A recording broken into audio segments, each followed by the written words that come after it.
عمرك فكرت ايه السبب الحقيقي ورا انك مش ناجح؟ فكرت انت ليه مش عارف تضبط نفسك لأي عادة كويسة؟ او انت ليه ملك التسويف وبتعرف تضيع وقت احسن ما بتعرف تعمل اي حاجة تانية؟ خليني اقول لك الحل اللي ممكن ما يبقاش جه على بالك، وهو الكتاب ده، العادات الذرية من جيمس كلير. هو من اهم الكتب اللي قريتها في حياتي واللي انت ممكن تسمعها، وهو الكتاب اللي يخش لك في الحل الرئيسي في مشاكلك التسويفية ديت، وفي عدم الاستمرارية في استخدام سر العادات، وازاي عادة صغيرة ممكن تأدي بعد فترة للنتائج انت عمرك ما كنت تتخيلها بأي شكل. والنهاردة بإذن الله جايب لك الخلاصة، الزتونة زي ما تحب تسميها أي حاجة. فما تنساش من الآخر تدينا واحد لايك واشتراك حلو كده، وتعمل شير بالخير عشان تنشر الخير ما بين الناس، واتمنى الفيديو ده يكون مفيد باذن الله. مبدئيا كده برشح لك انك تقرا الكتاب ده كامل لو عندك الوقت، لان في تفاصيل كتير مش هعرف اقولها ممكن تفيد عامة في تجربتك بشكل عام،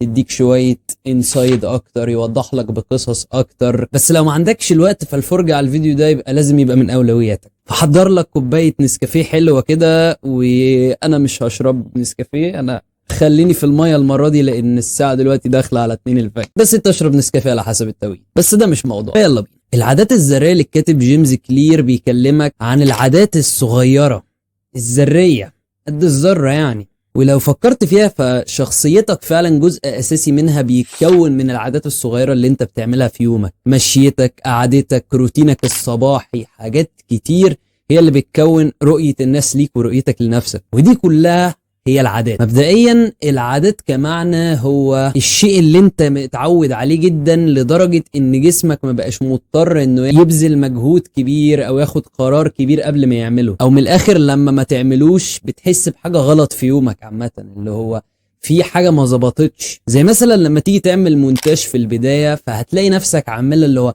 باصص كويس ومركز انت بتعمل ايه، مركز قوي في ازاي تقط وازاي تعمل وتفهم الدنيا، لكن بعد فترة هتلاقي نفسك شغال زي الطيارة وخلاص على الاوتو بايلوت مود ومش مركز في الموضوع، ودخلت في الفلو ستيت اللي هي انك من الاخر اللي هو انت مكمل وشغال وكل حاجة ومش مضطر تبذل مجهود، بدأ انت مخك في الحتة دي خلاص. او الكتابة السريعة على الكيبورد مثلا، اول ما تبتدي تكتب هتلاقي نفسك بتكتب ابطأ من بطئك وانت بتقوم على السرير، لكن بعد فترة هتلاقي ان الكتابة بقت حرفيا شيء مش بتفكر فيه، مش بتفكر انت هتكتب انهي حرف ولا هتعمل ايه بالظبط، صباعك عارف هو يروح فين. دي برضو ليها علاقة بالماسل ميموري، بس هي برضو في نفس الوقت تعتبر عادة. فالفكرة هنا ان العادات دي عندها تأثير كبير عليك لانك بتعملها من غير تفكير كتير، سواء هي ايجابية او سلبية. وللأسف الموضوع سهل جدا انك تكون عادة وحشة، وصعب جدا انك تكون عادة كويس. مش في كل العادات الكويسة الموضوع بيختلف بس مشترك في كل العادات تقريبا انه اسهل انك تكون عادة سيئة. يعني بالذمة كده ايه الاسهل، ان يبقى عندك عادة انك تمسك التليفون لما تقوم من النوم، ولا انك تمسك الكتاب؟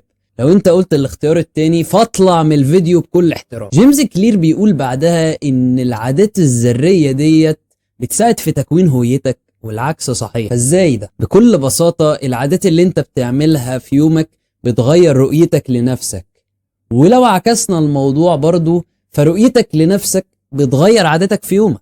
توضيح: لو من عاداتك انك كل يوم او يومين بتلعب رياضة فانت كده بقى في هويتك انا شخص رياضي. لو حد سألك انت بتحب الرياضة ولا لا هتقول له ده انا شخص رياضي. لو انت من عاداتك انك بتصلي كل الصلوات فانت كده هتبقى هويتك ان انا شخص مصلي. ولو انت مثلا حطيت اعتقاد عن نفسك في هويتك فده برضو ممكن يفرق في تصرفاتك. لو قلت في مخك انا ذكي وبعرف اذاكر وناجح فده هيتطبق برضو في تصرفات. فتأثير الافكار السلبية دي مش هين ابدا، اوعى تستهون بيه. والموضوع ده بيتطبق على اي عادة صغيرة او كبيرة، كل حاجة بتفرق. فلحد دلوقتي الموضوع جميل جدا يا عم عمر، والعادات ممكن تصلح حياتي واخيرا ابقى شخص ناجح. بس ازاي؟ عاوز الخطوات العملية يا باشا، انا ما بحبش الكلام النظري. فعلى دي اقول لك ان جيمس كلير عنده الرد لي، وده متوقع لانه اكيد مش هيعمل كتاب اسمه العادات الذرية وما يديلكش ازاي يبقى عندك عادات ذرية. ازاي تبني عاداتك في 4 خطوات بسيطه، نوت كليك. ولو عجبك الفيديو فمن الخطوات البسيطه انك تخش تدينا سبسكرايب حلو كده وتدعمنا لو الفيديو لحد دلوقتي عجبك. ولو الفيديو ما كانش عجبك فما اعتقدش انك هتكون كملت، فاعمل سبسكرايب، انا عارف انك ما عملتش. اتفضل انزل تحت. والقانون الاول زي ما هو سماهم 4 قوانين، اجعلها واضحه. العاده السيئه هتبقى الحاجه الاساسيه اللي انت هتلجأ لها لو هي قدامك في كل الاوقات. لو قدامك الموبايل وانت بتذاكر هتتشتت،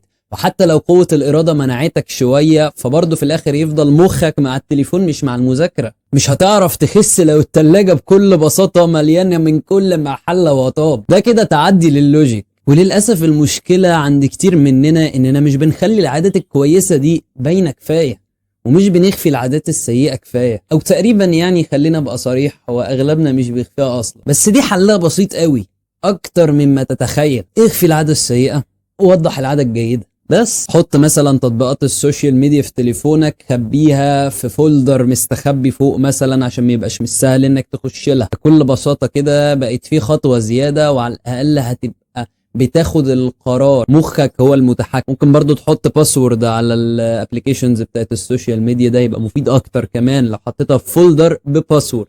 ده كده ليفل الواحد. اخفي الاكل الغير صحي من التلاجة. لما تيجي تذاكر ابعد الاجهزة عنك، خليها على الاقل 3 اوض بعيد، وده يخلي العاده كويسه باينه اصلا عشان تقدر تعملها، مش هتبقى مستخبيه تحت جمال وجاذبيه العاده السيئه. وده الحل المنطقي. اي حاجه غير كده انت هتبقى كله مجرد تيست لقوه الاراده وخلاص، بدل ما تحاول توصل لعاده معينه وكل اللي موجود حواليك بيبعدك عنها. لما تيجي تعمل عاده جديده لازم تخفي كل اللي يبعدك عنها. ومن المشاكل اللي بيخش فيها برضو جيمس كلير هو اننا بنخلي العادات معتمده على التحفيز، وده اللي قلنا عليه قوه الاراده فوق، انك تقول لنفسك قوم اعمل العاده وخلاص، وانك تبقى معتمد على ان انت هتعرف تعملها وهتقاوم نفسك. والبيئه اللي حواليك مش مساعداك خالص، بس البيئه اهم من التحفيز بكتير، لان لو ما عندكش تحفيز فالبيئه هتدفعك، لكن لو ما عندكش بيئه فالتحفيز يدفعك مرة او مرتين بس برضو لازم يبقى عندك ضبط نفس. ما ينفعش تعتمد فقط على البيئه، لان لو كده فمثلا نعتبر انك بعت الموبايل حطيته بعيد 3 اوض،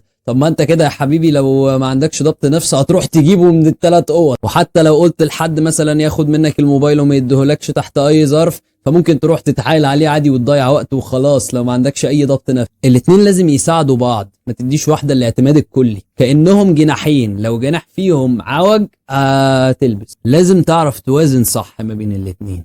ومن القانون ده نقدر نخش على القانون اللي بعده، اجعلها جذابه. جيمس كلير بيخش في الحته دي انك لو عايز تخلي العاده جذابه ليك فلازم تخلي العاده دي ما تتقاومش. ومن الحاجه الدافعه جدا لانك تخلي العاده دي ما تتقاومش هي العيله والاصدقاء، لان زي ما احنا عارفين الصاحب ساحب. صحبه ناجحه رياضيا هتخليك ناجح رياضيا، صحبه مدمنه فشل هتخليك مدمن معروفه، واي حد يعرضني في الكلام ده فزي ما قلت اطلع بره الفيديو. العيله والاصحاب بيساعدوا فعلا ان العاده دي مثلا لو صعبه فبتسال بان يبقى في حد يسليك او عارف انه بيعاني زي حالات، ولو حد فيكم وقع التاني يحفزه. ولازم برضو انك تخلي العيله اللي حواليك برضو تخليهم عارفين الهدف بتاعك.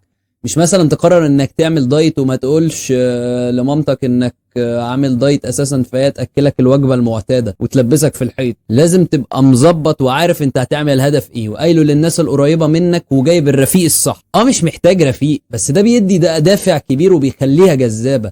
برضو من الحاجات اللي بتخليها جذابه اللي انا مش فاكر هو جيمس كلير قالها في الكتاب ولا لا بصراحه، ممكن يبقى قالها بس هي حته مفيده برضو فانا اقولها. حته انك ممكن تكافئ نفسك على العاده الجيده وتعاقب نفسك على العاده السيئه، وده مفيد جدا وبيساعد. مثلا دلوقتي انت عملت عاده كويسه، انت مثلا ذاكرت المذاكره اللي عليك النهارده، خلاص هتدي نفسك وقت لعب، ودي معروفه من زمان. بس ممكن برضو انك مثلا تعمل انك لو لعبت تمرينة النهارده فهتروح تاكل اكله حلوه، لو ما لعبتهاش مش هتاكل. بكل بساطه تجعل فيه مكافاه، فده يزود جاذبيتها. برضو ممكن تعمل كده في العاده السيئه، انك دلوقتي مثلا رحت نميت على حد مثلا، فانت تعاقب نفسك، سواء تحرم نفسك من حاجه معينه انت بتحبها. وطريقه حلوه انا عرفتها انك تعاقب نفسك بطاعه مثلا. يعني مثلا دلوقتي مارست عاده سيئه، هصوم اليوم اللي بعده، فده يخليك على الاقل لو لبست في العاده السيئه فانت هتعوضها بعاده جيده وتستغفر طبعا، بس في نفس الوقت انها تبقى حاجه جيده صعبه علشان برضو تخليك اللي هو اوكي الاحسن خليني بعيد عن العاده السيئه. وده مش معناه انك ما تعملهاش، انت ممكن عادي لو عوزت انك تعملها من غير العاده السيئه، يعني مش اشكال. صوم بكره عادي من غير ما تعمل العاده السيئه، مش اللي هو خلاص انا عايز اصوم بكره طب انا هعمل العاده السيئه دي كده للمره الثالثه اقول لك اطلع من الفيديو ابوس ايدك، انت مش من مشاهدين المحتوى ده اصلا. بهزر معاك يا ايها العزيزي، ايها العزيز، ما حدش يقول لي انت بتقلد حد، لا ايها العزيز. فبعدين يا ايها المشاهد العزيز لازم تلاقي برضو مسببات العاده السيئه وتعدمها. شوف ازاي تتصلح. مثلا دلوقتي في صاحب بيوقعك في الشتيمه، بكل بساطه يا بعد عنه يا يبطل شتايم. تقول له لو ما بطلت الشتايم هقطع بس، يعني الموضوع تافه جدا. اعدم مصدر اللي بيوقعك في العاده دي، سواء كان الشخص او كان التطبيق او كان المكان،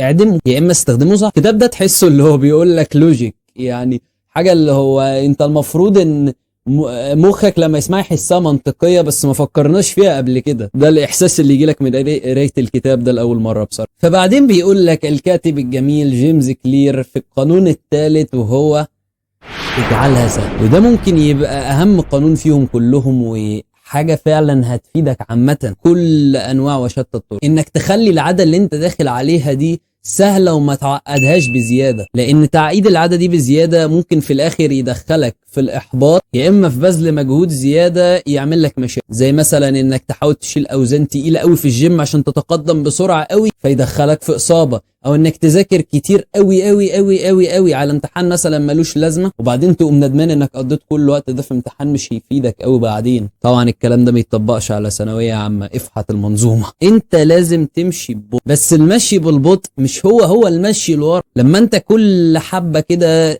تعلي شويه في الحاجه الجيده اللي انت بتعملها، فانت كده ما رجعتش لورا، انت كده برضو بتتطور حتى لو بنسبة قليلة. لكن 1% كل يوم على 365 يوم احسن من 50% في اسبوع. عشان كده من الاسرار انك لازم تكون صبور، والاستمرارية هي اهم حاجة. عشان كده قلت لك ضبط النفس مهم جدا، لانه يساعدك على الاستمرارية ديت.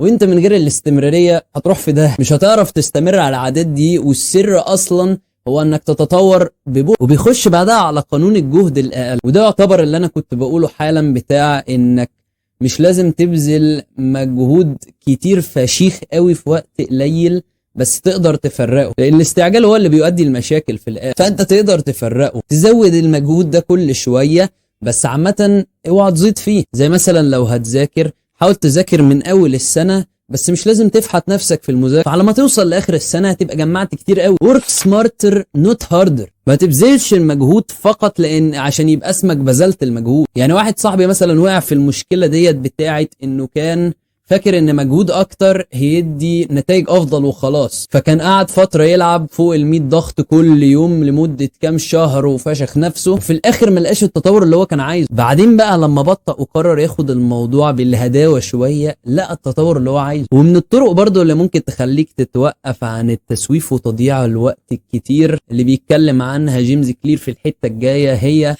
قاعدة الدقيقتين. فانت تقول لي ايه ده يعني اعمل عدد دقيقتين بس؟ لا يا ايها العزيزي المتحمس بزيادة، بس هي حاجة مشابهة كده بشكل من الاخر. ضربها بمثل لقصة انك عايز مثلا تبتدي جري، بس انت مكسل ومش قادر تنزل، فقال ان افضل طريقة هي انك تبتدي انك اول يوم تقوم لابس لبس التمرين بس وما تعملش اي حاجة تانية، كده دقيقتين او دقيقة او نص مثلا. اليوم التاني بقى تلبس نفس الهدوم دي، بس تلبس معاها جزمة التمرين، كده مثلا قول دقيقتين ازيد شوية، عمالين بنزود شوية. اليوم اللي بعده هتنزل تحت، يعني هتنزل من البيت بس مش تعمل حاجة بعدها، يعني مش هتروح تجري ولا تعمل. اليوم اللي بعده بقى تنزل تجري لك كام دقيقة. اليوم اللي بعده اجمعهم، خليهم مثلا بدل 5 10. اليوم اللي بعده خليهم 15. تلاقي نفسك تطورت بمجهود قليل قوي في الاول، لان انت طالما بدأت والعادة دي عجبتك فانت خلاص نسبة كبيرة انك هتكمل، طالما عندك الديسيبلين وضبط النفس اللي يخليك تستمر، وما تبقاش شخص مأجلاتي برضو، او تستهين بحاجة صغيرة جدا.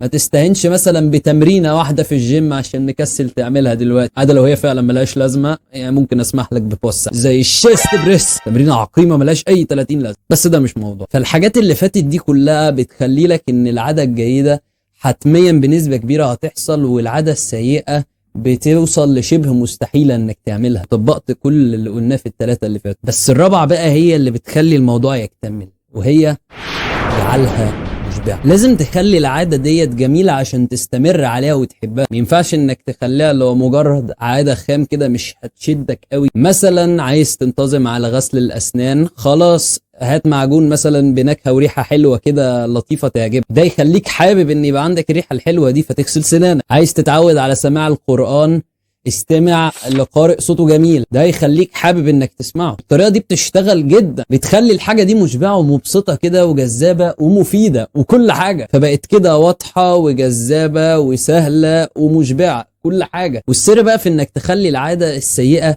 تبان عكس كل ده تماما. اجعلها غير واضحه، اجعلها غير جذابه، اجعلها غير سهله، اجعلها غير مشبعه، خليها تبان بأسوأ صورة ممكنة. يعني هتتعاقب لو عملتها ومش هتستمتع بيها وهتتشل في الآخر. فأنت من الآخر تخلي العادة دي مشبعة ومرضية ليك وحاجة انت تحب تعملها وما تبطلهاش، عشان زي ما قلنا طالما انت اتعودت ودمجته بقى مع الاستمرارية فانت كده كونت عادة. وطالما العادة دي كويسة 1% كل يوم، فعادة واحدة على الأقل من أفيد الحاجات اللي ممكن تعملها. سر قوة العادات في قد ايه عادات صغيرة جدا ممكن تفرق كتير جدا، فقد ايه هي بتكون شخصية. وانا عندي تجارب كتير مع موضوع العادات دوت ومحاولات كتير لتطبيق الكلام ده باشكال شتى الانواع، بس انا مش عايز اخش دلوقتي في قصص كتير. بس اقدر اؤكد لك انك لو حاولت حتى تطبق حبة من الكلام اللي اتقال في الفيديو ده فده اوريدي هيديك افضلية عن ناس تانية كتير حواليك، هيخليك مميز. انت اللي عارف العادات بتتكون ازاي،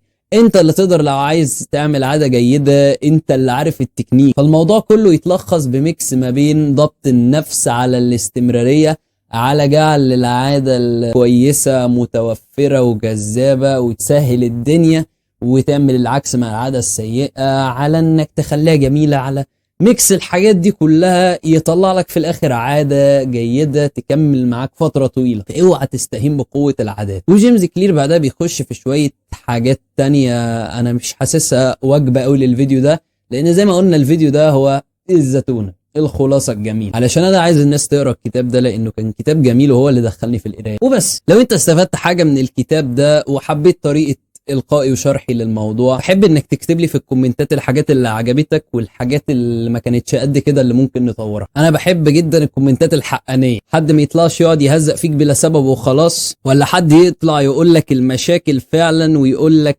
الطرق الاحسن اللي ازاي تحلها ويقول لك برافو على الحاجات الكويسه اللي انت عملتها. اظن باين مين الافضل. لو انت مع الاختيار رقم 1 فابوس ايدك سيب الفيديو. فما تنسوش تعملوا لايك واشتراك حلوين وشير في الخير زي ما قلت. ولو في كتب في دماغكم وحابين تشوفوا لها ملخص فقولوها لي وانا هشوف لو هو كتاب يعجبني واقراه ان شاء الله. في امان الله.